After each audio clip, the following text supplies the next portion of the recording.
Et voilà, c'est parti pour la deuxième équipe. Voilà l'équipe, j'espère que vous allez bien. Voilà, nous sommes dans le troupeau bus. Putain.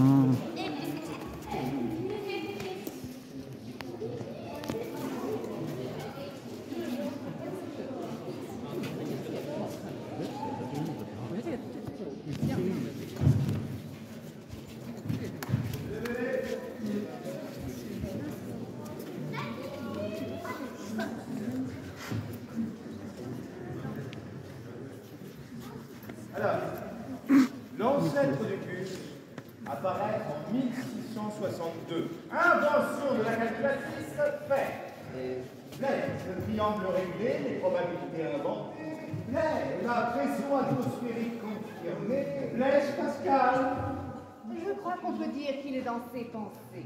Pensez, plaît-il, Blaise, on a un problème. Trop d'embouteillages dans Paris.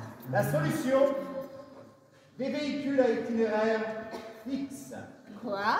À horaire régulier. Mais comment? Les prix fixes à 5 sols. Le carrosse à 5 sols. À l'aise, Blaise. Tu viens d'inventer le concept du bus. Mais malheureusement trop cher, le carrosse à 5 sols et ses 5 lignes disparaissent 15 ans plus tard. 1828, c'est le retour du concept du bus avec le premier omnibus à chevaux par Monsieur Baudry de Nantes.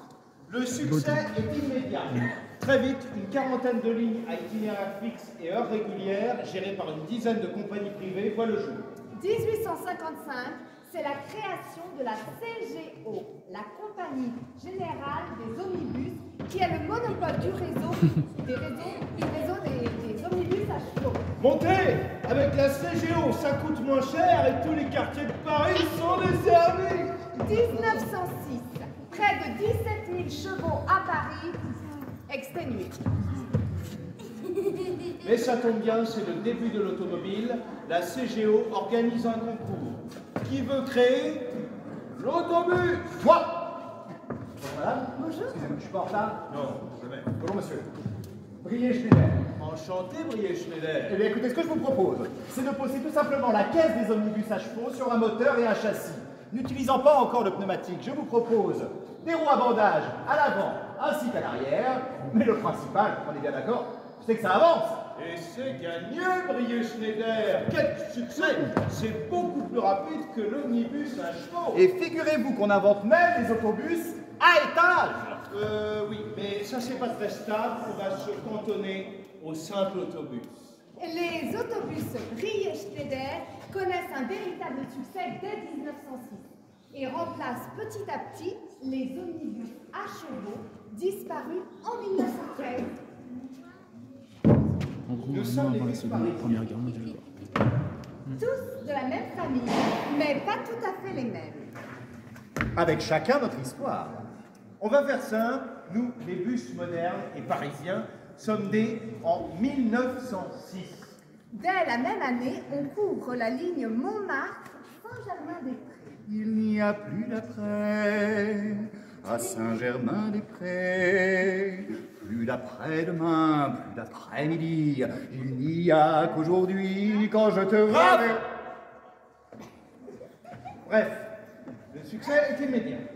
Brier-Schneider, c'est moi la star. 32 places, dont 16 à l'Impérial. Odeur, gaz d'échappement, rien n'y fait. Moi, je préfère le tramway. Mais ma rusticité est vite pardonnée pour ma vitesse vertigineuse, 20 km/h. Ah ouais? Ah ouais. En tous les cas, c'est la mort du petit cheval et de son omnibus. Entre 1888 et 1906, le trafic passe de 243 à 548 millions de voyageurs par an. Et à la veille de la Grande Guerre, l'ensemble du réseau représente 245 km de lignes de bus à Paris. Mais la guerre de 14 stoppa net le développement et la modernisation des bus. Dès le 1er août 1914, 1000 autobus et leurs conducteurs sont réquisitionnés pour le transport des troupes. On nous transforme en véhicule de transport de viande pour l'intendance militaire. Pendant les 4 années qui suivent, la vie continue tant bien que mal. Les premières receveuses font leur apparition sur les lignes parisiennes. Votre ticket, s'il vous plaît, monsieur.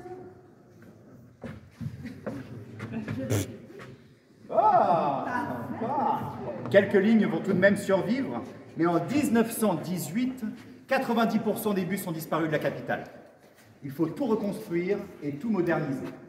Pendant l'entre-deux-guerres, on abandonne les anciennes roues à bandage, jugées trop archaïques, et à partir de 1929, tous les véhicules ont adopté le pneumatique, bien plus confortable sur le pavé parisien. Dans les années 30, la cohabitation entre tramway et autobus est parfois difficile dans les rues de la capitale. Oh! Mais faites attention! Jugé obsolète et encombrant, le tramway disparaît en 1938. C'est la consécration pour l'autobus. Dégage. J'aurai ma revanche! Messieurs, dames, avec moi, c'est la grande époque des TN4 et TN6. Ce sont eux qui remplacent le tramway à Paris.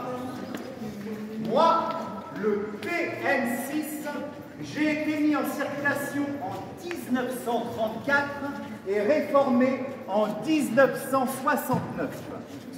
Positionnement largement avancé de la cabine de conduite, donnant un effet nez proéminent.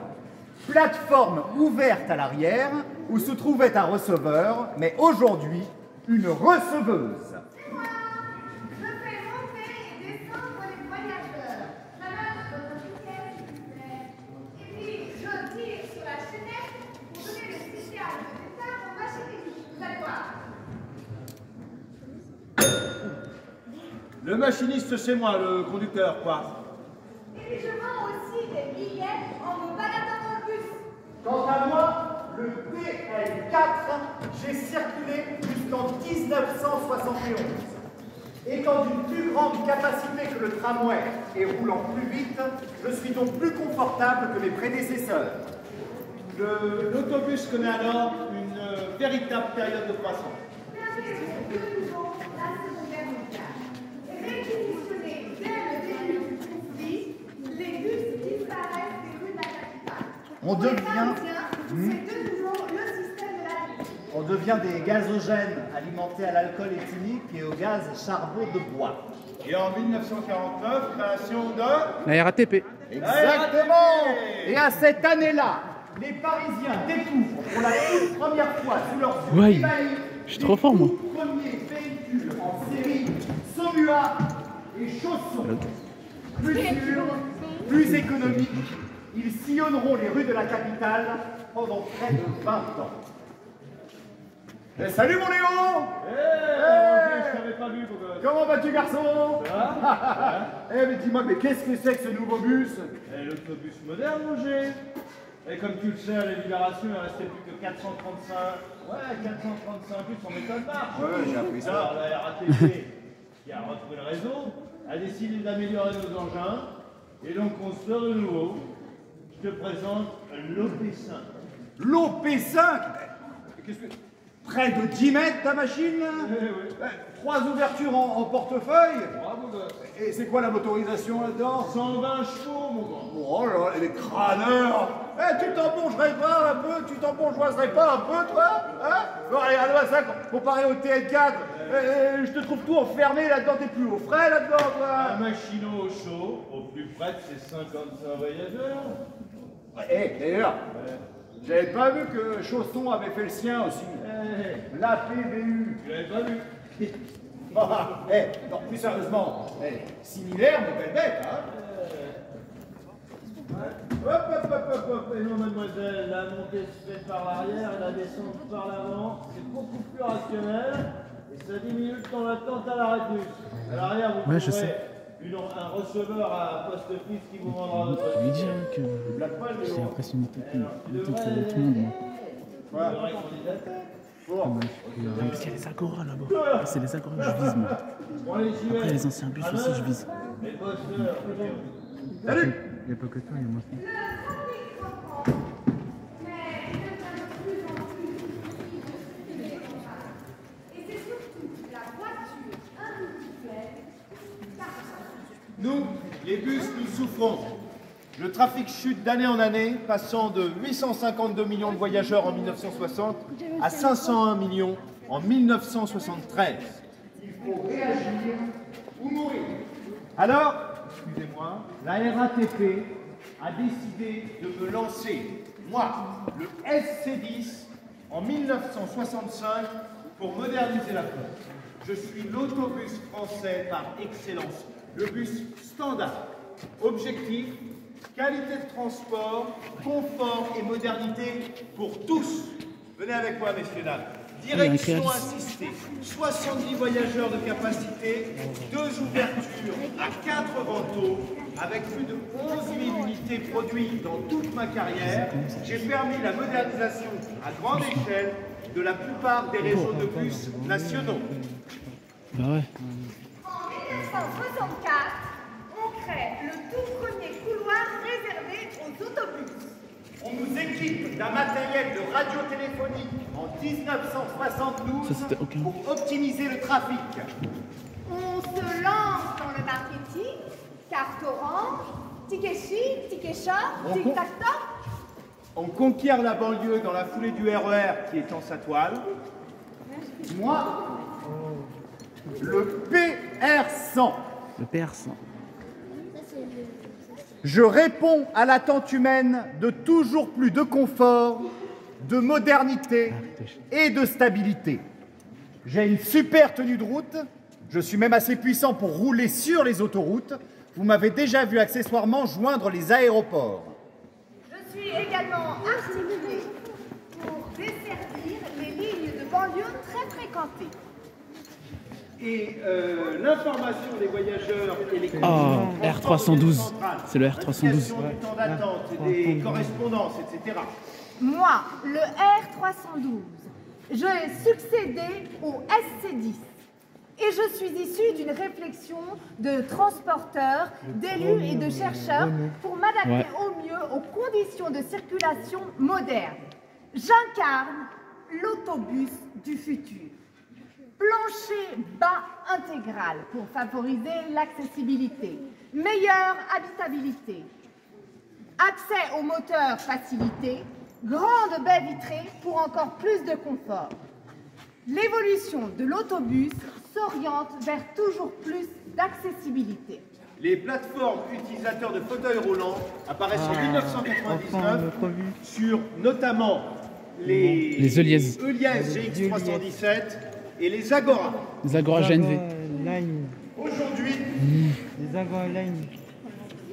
Celle-là, c'est une tuerie, celle-là. On surfe l'incontournable vague du développement durable, avec l'utilisation de moteurs moins gourmands, utilisation à gaz, électrique, voire hybride, utilisation de filtres à particules, ainsi qu'un fort développement des voies propres aux bus pour inciter au transport en commun.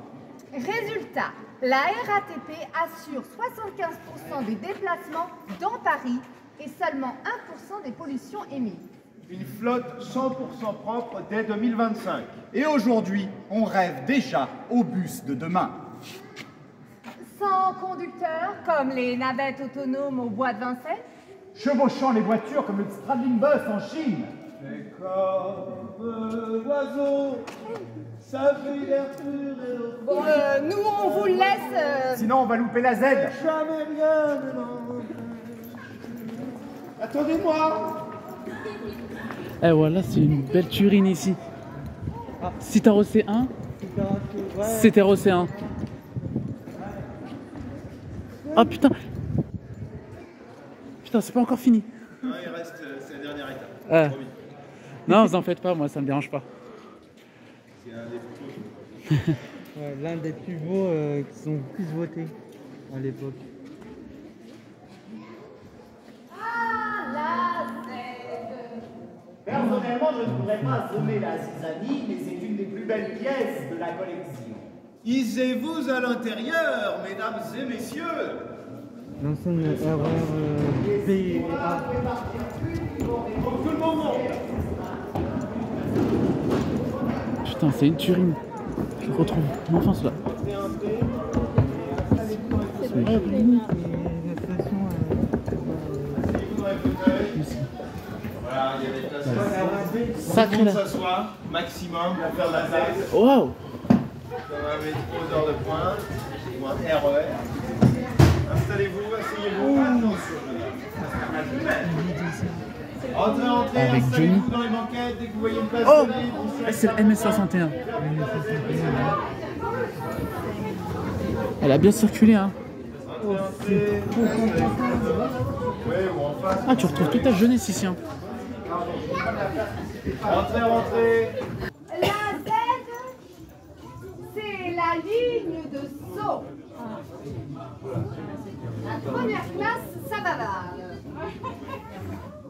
Vous en prie.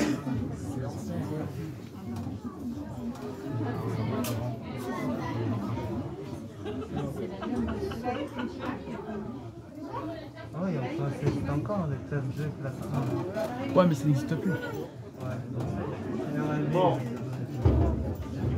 Messieurs, là, nous allons commencer. Vous disiez, Christou, que la Z roulait sur quelle ligne? C'est la ligne de saut, mon ami. Le Zorro du réseau. Tout à fait.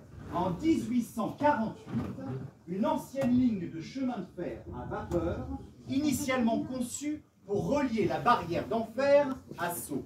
En fait, c'est un drôle de zèbre, cette Z. Et en 1929, on décide d'en faire une préfiguration du RER, une première grande ligne express desservant Paris depuis sa banlieue et offrant une bonne correspondance avec le métro. Balèze! Zoomons sur ce qui fait d'elle une ligne express. Électrification de la ligne pour gagner en vitesse. Mise en souterrain de la ligne entre CTU et Gentilly et suppression de tous les passages à niveau. Saut de mouton à Bourg-la-Reine pour passer au-dessus des voies existantes. Établissement de couloirs de correspondance avec le métro à d'Enfer. Et ça, je peux vous assurer que c'est d'Enfer. Et en 1977, elle devient la ligne B. B du RER. Bravo! Vous avez vu comme elle est belle, sous son verre années 30? Elle ressemble à un gros sprague. Elle ressemble à un gros frog, mais confort, ça. Terrazolite au sol. Déco, art déco, zioter les luminaires, Des banquettes à dossier haut. moleskine ou velours en fonction de ta classe, deuxième ou première. Des ventilos au toit pour doser ta fraîcheur. Des appuis perroquets pour les Zoulous debout. Tiens, mais mon doudou, ça me donnerait limite envie de rouler jusqu'à Zanzibar. C'est Ah petit. ouais? Zanzibar en buvant du gin fizz. Pour les colzas de la vallée de Chevreuse. Sur le gazon ou sous le ciel d'azur, On zézera la Z, c'est de loin la plus belle. Mesdames et messieurs, il nous faut vous quitter. mais nous espérons bien Que vous avez passé un excellent moment en notre compagnie. On vous dit à bientôt. Au revoir et merci.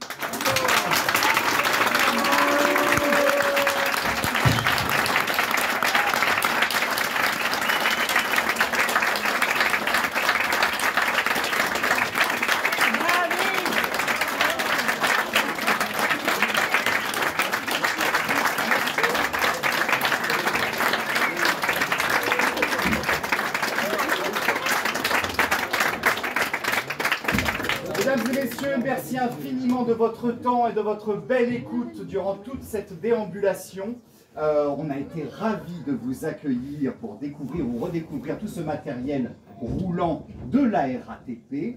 Je prends un petit temps pour vous dire que vous avez encore 45 minutes plus ou moins de déambulation libre où vous pouvez revoir le matériel exposé, celui dont on a parlé ou pas. Vous pouvez même pénétrer dans les différentes machines dans lesquelles se tient un agent qui est à votre disposition pour si vous voulez poser des questions ou quoi que ce soit.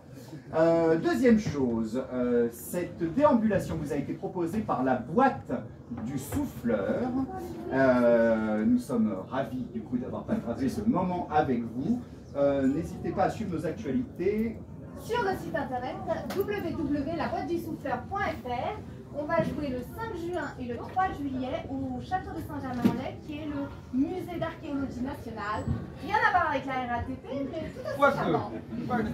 Et pour finir, nous tenions à remercier tout particulièrement Sébastien Montagne et Claire Morillon qui gèrent cet endroit de main de maître. Merci pour leur accueil, pour leur professionnalisme. Voilà, on est toujours aussi bien accueillis ici et on est toujours aussi ravis d'y jouer et de faire cette déambulation et de vous accueillir toujours plus nombreux. Merci encore, merci à vous pour votre écoute. Très belle fin de journée, très belle fin de visite et à très bientôt. Merci. Merci beaucoup.